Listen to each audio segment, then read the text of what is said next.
మానవ సేవే మాధవ సేవ అని లక్ష్యంతో కూటమి ప్రభుత్వం రాష్ట్ర వ్యాప్తంగా 269 అన్నా క్యాంటీన్ల ద్వారా పేదల ఆకలి తీరుస్తుంది.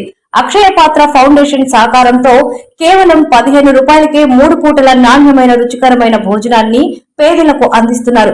ఒక్కో ప్లేట్ భోజనానికి 75 ఖర్చవుతుండగా ప్రభుత్వం 60 భరిస్తూ ఇప్పటి వరకు 243 కోట్లు ఖర్చు చేసింది. ఈ కార్యక్రమానికి నారా భువనేశ్వరి 76 లక్షల విరాళం ప్రకటించి దాతలకు స్ఫూర్తిగా నిలిచారు. అన్నా క్యాంటీన్ల శాశ్వత నిర్వహణ కోసం దాతలు, ఎన్ఆర్ఐలు స్వచ్ఛందంగా ముందుకు వచ్చి విరాళాలు అందించాలని ప్రభుత్వం కోరుతుంది.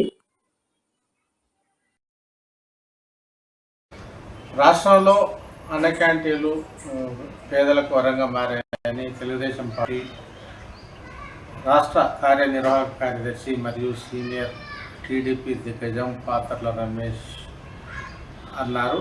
దీనికి సంబంధించి ఇప్పటికే మంచి ఫలితాలు కూడా కూటమి ప్రభుత్వం అధికారంలో వచ్చిన అనంతరం కనిపిస్తున్నాయని కూడా ఆయన చెప్పడం జరిగింది. వాస్తవానికి చంద్రబాబు నాయుడు నాయకత్వంలోని కూటమి ప్రభుత్వం అధికారంలో రాగానే పేదోడి కడుపు నింపాలని లక్ష్యంగా కసరత్తు ప్రారంభించారని ఆ దిశగానే సంక్షేమ అభివృద్ధి కార్యక్రమాలని దిగ్విజయంగా పూర్తి చేస్తూ అప్రతిహతంగా ముందుకు సాగుతుందని కూడా పాత్రల రమేష్ స్పష్టం చేయడం జరిగింది.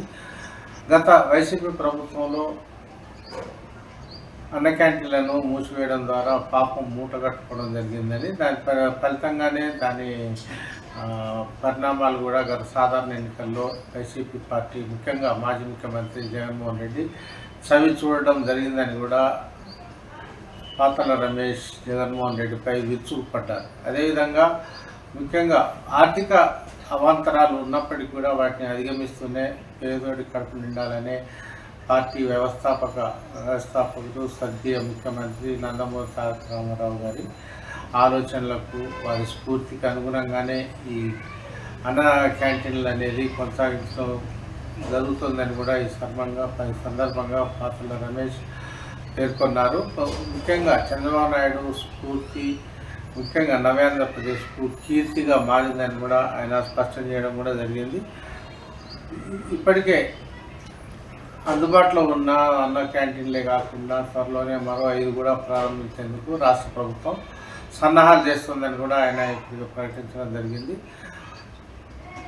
పేదల కోసమే పుట్టిన పార్టీ తెలుగుదేశం అని కూడా ఆయన ఈ సందర్భంగా పేర్కొంటూ గత 4 దశాబ్దాలుగా తిరుగులేని విజయాలతో ముఖ్యంగా జనామోదంతో క్షేత్రస్థాయిలోనే జనంతో మమేకమైన పార్టీగా తెలుగుదేశం పార్టీ ఒక భారతదేశంలోనే కాకుండా ప్రపంచవ్యాప్తంగా కూడా రికార్డు సృష్టించిందని కూడా ఈ సందర్భంగా పాత్రల రమేష్ పేర్కొన్నారు.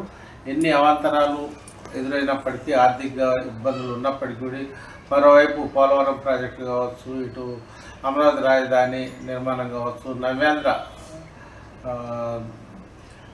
ఆంధ్రప్రదేశ్ పునర్నిర్మాణం కావచ్చు, అనేక భగీరథ ప్రాజెక్టులు కావచ్చు, చాలా సవాళ్ళతో కూడుకున్న ప్రాజెక్టులు కార్యక్రమాలు ఉన్నప్పటికీ అన్నా క్యాంటీన్ల విషయంలో రాష్ట్ర ముఖ్యమంత్రి నారా చంద్రబాబు నాయుడు గారు మాత్రం వెనకంజ వేసే ప్రసక్తి లేదని ఆయన ప్రకటించారు. తెలుగుదేశం పార్టీకి ఎస్సీ, ఎస్టీ, బీసీలు, మైనార్టీలు కొండంత అండని ఈ విషయం పార్టీ ప్రారంభం నుంచి కూడా స్వర్గీయ నందమూరి తారక రామారావు గారు ప్రకటించిన విధంగానే అదే పంతాను దీర్ఘకాలికంగా 4 దశాబ్దాలుగా కొనసాగిస్తూ ప్రజామోదం పొందడం అనేది మామూలు విషయం కాదని కూడా ఈ సందర్భంగా పాత్రల రమేష్ స్పష్టం చేశారు.